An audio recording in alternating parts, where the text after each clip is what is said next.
Alrighty then. Hello everyone, welcome to RGOfireman's deck showcase. Today we will be looking at one of my favorite decks, the Blue Dragon's Armor. If anyone could come up with a better name besides Blue Armor. Alrighty. Hello everyone. Let's meet that. That was my bad. If anyone can come up with a better name than this, that would be nice. Besides, Blue Armor is pretty generic, and I'm pretty sure people out there on the internets can come up with a better name. Starting with Logistics tab, though.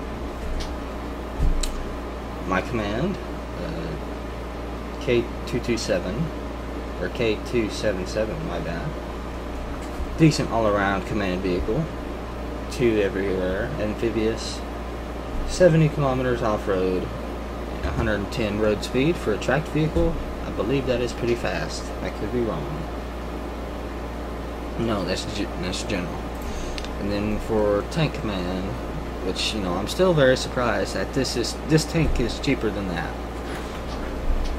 I mean, it's a tank. Come on. Well, it's a tank from 1975, and that's from 1994 apparently. You know, not a very good tank in general, but it's got decent armor around. And I don't like the one top on it, but I normally place these guys where a Smirch is most likely not to land. So, yeah.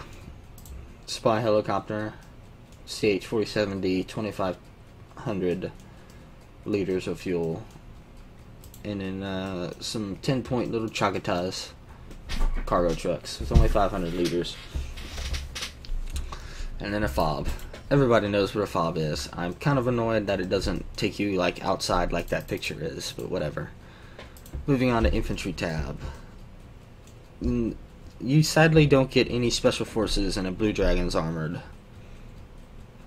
but you do get Shotong-Su and Sujio Bentai, and those guys are good enough. Shotong-Su with the K2 rifle. I have some nice trivia about the K2 rifle. I believe it was made in started production in 1972, the prototype anyway. But it was the first assault rifle to combine, I forget the exact part, I think it was the chrome inlay of the M16 and how it retrieved rounds, and a gas piston like the AK-47. And it was super state-of-the-art and ahead of its time back in the 70s. And it was quite a good rifle. Only a few downsides, like to the safety. It was a 360 degrees, like the switch from like safe to single to burst to full auto. So you lost some time fiddling around with that. So yeah, there's trivia for the day. And sorry if you hear my dog or my mother's dog. You know, you get a law, but you get 20 rounds a minute with this thing, 16 AP, 40 accuracy, good enough. And then the M60 for town denial. 7.62, rate of fire 227, suppression of 55, and when the pig is yelling at you, I'd probably be suppressed too.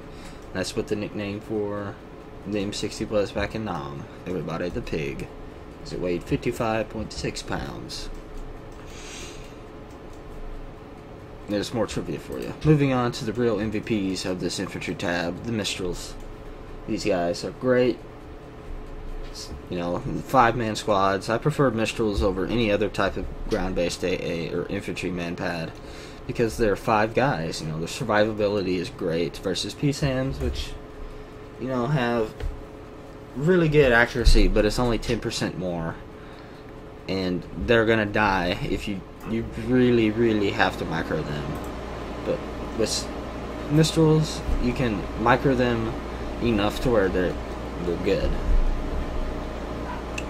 Moving on to Sujio Bentai 90. Okay, all around. Not the best primary weapon. And they have a Carl G though, which is great. A little bit better AP power. And another really good MG for town denial, which is the Japanese version of the M240B Bravo, which is an American-made super heavy LMG.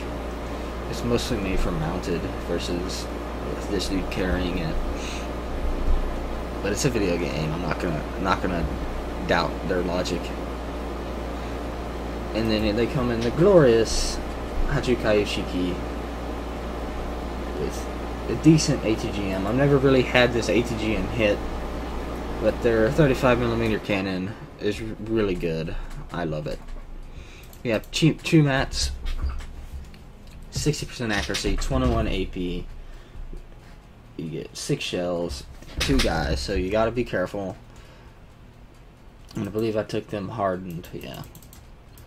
So they have a bonus. And then some more infantry here. Shochangsu 85. And I forgot to mention, but both their transports are amphibious in the Shochangsu 85, and this card comes from the KIFV 4050, which is a smaller version of the LVT7. And it's great. 2, 2, 2, 1 versus the KF25, which is 2, 1, 1, 1. But it has an autocannon and it is amphibious as well. And that's everybody here. This is just your standard cheap transport. Nothing really famous about it. Same with the Mistrals. Then a support. We got Hot Pip 2s. Now, if anyone in the comments is willing to help me out with this, should I take the Ryu Hawk, or the Kai Ryu Hawk, or the Hawk Pip 1? I'm just going to call it that. Or should I go with this one and have the 2 cards of Hardened? Because, you know, it's still really up in the air if these things will hit. And then I have the gun tank and the Baiho. The Baiho is amphibious and it's less armored. And it has a smaller cannon and less ammo than the gun tank. But the gun tank is not amphibious and it's more armored. And it's slower.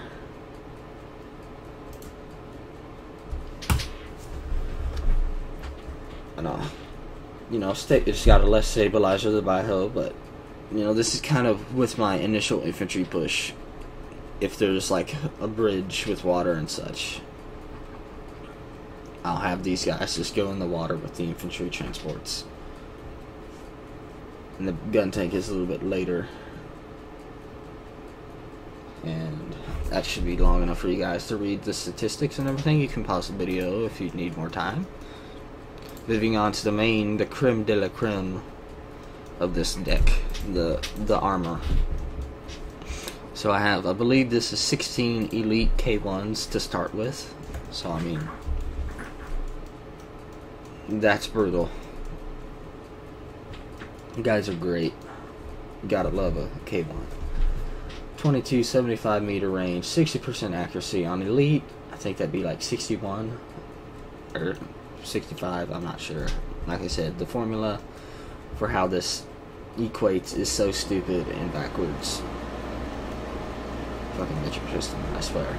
Anyway, 60% accuracy, 50% stabilizer, 16 AP, 3 HE, 9 rounds a minute, 17 fronts, 7 side, 4 back, and 3 top. And then it's got 2 machine guns for infantry destruction. K1A1 is just the K1 on steroids. The reason I don't have these super heavies up vetted is a great prophet, but I believe he went by the name of Red Shield, told me that not to upvet my super heavies, but to let them upvet themselves. And he's a better player, and he has more time than I do on this game, so I'm just going to listen to him. And it seems to be working out in my favor. Then 10 elite 99 Shiki-Gs. These guys are heroes. They're infantry support tanks, but they're also battle tanks with their 17 AP and 65% accuracy and 55 stabilizer. I mean, come on, these guys are brutal, and they're elite as well. And then they're MK19, really good. Just be wary though about their tanks, your tank's fuel, because they're pretty small, and you're gonna be supplying Kaiyus and 99 Shiki-Gs a lot with the supplies for fuel. Moving on to the recon tab. KF-90, really good little 30-point, I don't know, recon tank, recon vehicle, cav tank, unknown. What would this be? It's got a pretty good cannon for 30 points, 2100 meters, not the longest range, but 50% accuracy, 13 AP, 3 HE. And this will be with my, if I do like a tank rush at the beginning, this will lead the charge, or I try to have it leading. It's pretty good all around. It's, you know, okay for 30 points. JDF Rangers and the Chagata transport, and I feel like it's kind of redundant to have them in the helicopter because none of my other infantry are in helicopters, so there's not a real point to it. And the Chagata is fast on road, so you should be good. Nothing really special about them other than they have a DMR, which is pretty good. 15 rounds a minute with a DMR. Pretty low end law as well. And then recon heli. Sadly, you don't get the OH Ninja in armored. I cry every time I don't have a Ninja. But one of my strategies anyway when I build a deck is I try and have a recon vehicle, infantry, and a helicopter. And I try and have the best helicopter I can get as well. See, these optics are only good with the rocket pods versus these are very good. No vehicles, sadly. You don't get CHUMAT vehicles, so I decided not to grab any. I'm thinking about trying to make space for this vehicle because it's pretty gnarly when an infantry battle happens. And then helicopter for shits and gigs. Your standard helicopter. I really wish they'd have some different speciality between Japan and Korea with their AH-1Ss, because they're the same helicopter. I wish there'd be a little bit different paint job or something. But it's just identical. I think what they did is they alternated the colors around. That's exactly what they did. Yeah. But same stats all around. It's a decent little attack helicopter. Moving on to the aircom, and the aircom was pretty good in this. And this by far is probably my favorite plane in the aircom in this deck. The F1, it is an amazing plane. It is the hero of the Japanese, I don't know, constitutional monarchy. I think they still have a royal family, I'm not sure. If anyone knows, please let me know in the comments. But 1,000 kilometers an hour, 20 ECM. Not the best, you know, ECM planes, but they're so fast. They have 2 guided missiles, like the Nighthawk. 12 HE. They're not the biggest explosion, but they're more, you know, surgical strikes type of missiles. And these things will mess up a T-90S or any super heavy tank. They'll drop it down to half health if you know they get hit. And both missiles will hit if you keep them in line of sight. That's the only thing with this plane. You have to keep it in line of sight if you want it to get its missiles on target. And you can fire position with these planes, so you can have them attack infantry in towns, and you get 4 of them. Just be wary, you know, 20% ECM. Try and watch out for your planes, and don't throw them away because they're an amazing tool for your aircom. Moving on to the bomber, I prefer the Kai, F4EJ Kai versus the Peace Pheasant, because these have bigger bombs and they're going to do more damage to infantry, and it can defend itself better. It's got more ECM, same speed, but this has better air detection as well than the Peace Pheasant. So I mean, it's just an all-around better plane in my book. 5 points more expensive, but you can wait the 5 points, I'm sure. Now, the F1 and the Peace Pheasant 2s are an amazing combo. You can have the F1 stun it and damage the super heavy tank, and then you can have the Peace Pheasant come in and finish it off. It's great. Great combo. It has 20% ECM and it's not as fast. So like I said, be careful with the slow ECM type planes. And that's it. 40% accuracy, but I only have the rookie. But it's got 4 missiles, so one of these will hit at least, and it will do a gun run with this 20 mil cannon as well. So, but it's not an A10, sadly. I wish it was, but it's not armored, so I can't just go in and take hits left and right. Gotta be careful with these things. Moving on to the KF-16C, and I'm really debating on if it's better than the F-15J, because I mean it's got 6 AMRAAM missiles with 60% accuracy, but would the medium range missiles really be that effective? I mean, it's got the same pretty much everything except for 6 AMRAAM missiles with better accuracy.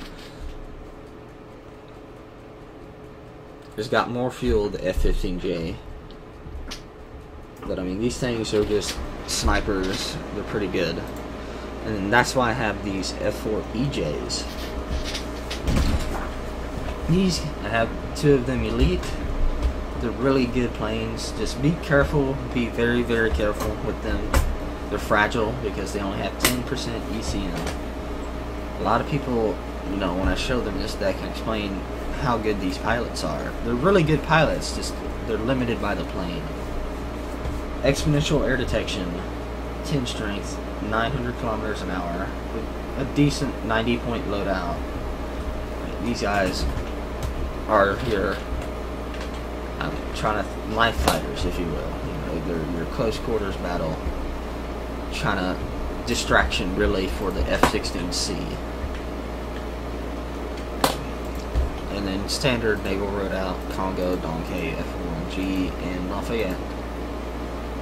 So that's my blue armored deck, everyone. 55 out of 55 activation points. If there's something I could be doing better, please let me know in the comments. I'm not going to ask for a like because it probably was a terrible video. Please share it though. I would appreciate it tremendously if you shared the video with someone. Thanks for watching, everyone. My name's RGOfireman, and I will be your host for the coming future.